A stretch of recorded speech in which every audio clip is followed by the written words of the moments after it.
Next, from business suits to theatrical costumes, we'll see how a group of New York City professionals are volunteering their time performing on stage, and all for a good cause. Our next story gives new meaning to the word volunteering. A group of New York City business professionals dedicating their spare time on the theatrical stage, performing celebrated musical numbers for audiences throughout our area, and it's all for a good cause. They are known as the Blue Hill Troupe, and here to tell us all about it are Trust and Estates attorney Rutherfurd, Capital Projects manager David Loewy, and mother and professional singer Sarah Moulton. Faux, good morning to all of you. Thank you for being here. Fun. We will start with you, Wynn. Give us the background on Blue Hill Troupe. Well, the Blue Hill Troupe was founded in 1924 in Blue Hill, Maine, hence the name. But 2 years later, the founders decided to move it to New York, where all of them spent their winters. And ever since then, we've been doing theatrical productions, primarily Gilbert and Sullivan, for the benefit each year of a different New York City charity. All these years? All these years. And I've actually been a member for half of the life of the organization. I've been a member for 46 years, and the organization is 92 years old. Well, you must have been a kid when they got you. Very, very small, very small. Is it tough to get the business professionals, you know, just knowing that in any occupation in New York City is always demanding, you know, but is it easy or tough to get them to join the troupe? Well, it's hard, but the rehearsals are primarily concentrated on weekends because most of us have a day job, so they try and keep the weeks as free for earning a living as possible. All right, so Sarah, you're a mom, yes. You know, and how tough is it for you to balance this as well as being a performer? I think it's the troupe is a wonderful place for both professionals or mothers or professional performers.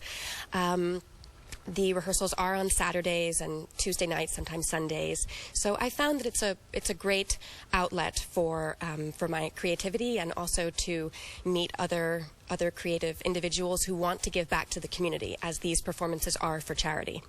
Sir, Mr. Loewy, yes. You went the professional route, but was being a theatrical performer maybe something that you had considered at one point, and this is now an outlet for you to get that baritone that you were demonstrating a few minutes ago out? Yeah, it's very much a good counterbalance to having my very concentrated public service day job, but this is you know, it's always been a part of my life to be a performer, to be a singer especially, and I still maintain some other theatrical pursuits on the side, but this one, as they were mentioning, it's so conveniently situated that I don't have to make any sacrifices to the rest of the convenient parts of my life, that I'm able to just show up and perform. It's great. Now, Wynn said you all do mostly Gilbert and Sullivan, whom we love, by the way, so tell me about the piece that you're going to be performing. The one that we have this season is IOLANTHE. The show is about a competition of wills between a group of the House of Peers and a bunch of fairies.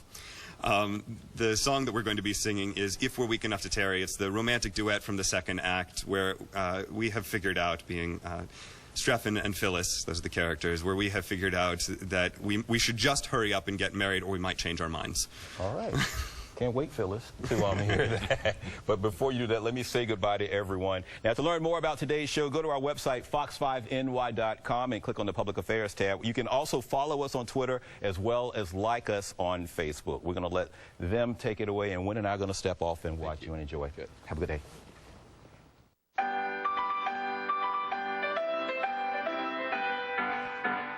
If we're weak enough to tarry ere we marry, you and I, of the feelings I inspire, you may tire by and by. For peers with flowing coffers press their offers, that is why I am sure we should not tarry ere we marry, you and I. If we're weak enough to tarry ere we marry, you and I, with the more attractive maiden jewel laden you may fly. If by chance we should be parted, broken-hearted I should die. So I think we will not tarry ere we marry, you and I. If we're weak enough to tarry ere we marry, you and I, with the more attractive maiden jewel laden you may fly. Of the feelings I inspire, you may tire by and by. If we're weak enough to tarry ere we marry, you and I, with the more attractive maiden jewel laden you may fly. So I think we will not tarry ere we marry, you and I, you